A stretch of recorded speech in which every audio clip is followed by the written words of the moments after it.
Rohingya issue নিয়ে বড় একটা আলাপের বিষয় হচ্ছে যে আপনি জানেন রোহিঙ্গাদের 1.2 মিলিয়ন রোহিঙ্গা পিপল বাংলাদেশের কক্সবাজারে আছেন। তো তাদের যে হিউম্যানিটেরিয়ান যে নিড, তাদের মান্থলি রেশন, তাদের হেলথ কেয়ার, অন্যান্য ইস্যুগুলো, ফুড, এগুলো দেখতে প্রচুর টাকা লাগে। অন অ্যান এভারেজ $500 million উপরে লাগে।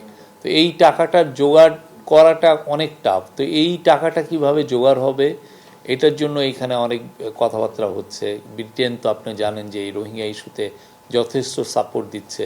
তো আমাদের তরফ থেকে অনুরোধ হচ্ছে যে সাপোর্টটা যেন আরও বাড়ানো হয়।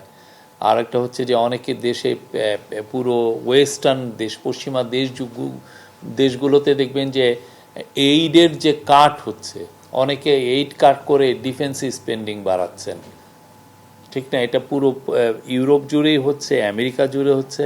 তো আমাদের তরফ থেকে মেসেজটা হচ্ছে যে এর ফলে কারা আসলে ক্ষতিগ্রস্ত হচ্ছেন, খুবই ভালনারেবল পিপল।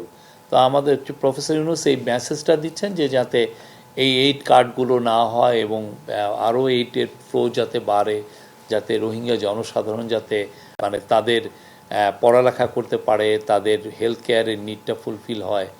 এই ফেরানোর ব্যাপারের আলোচনা তো এটার জন্য নিউ ইয়র্কে সেপ্টেম্বরে একটা বড় ইউএন একটা বড় কনফারেন্স ডেকেছেন। এই কনফারেন্সটাও হচ্ছে প্রফেসর ইউনূসের অনুরোধে। তো এই কনফারেন্সে অনেকগুলো দেশ থাকবেন, 170টার মতো দেশ, এর মধ্যে ব্রিটেনও থাকবে, অন্যান্য অনেক বড় বড় দেশ থাকবে। কালার এক্সপার্ট, জর্জ স্যাপ এবং মাইল্ড অন হ্যান্ডস টেকনোলজি সমৃদ্ধ অরিক্স ক্রিস্টাল ওয়াশ আপনার লন্ড্রি এক্সপার্ট।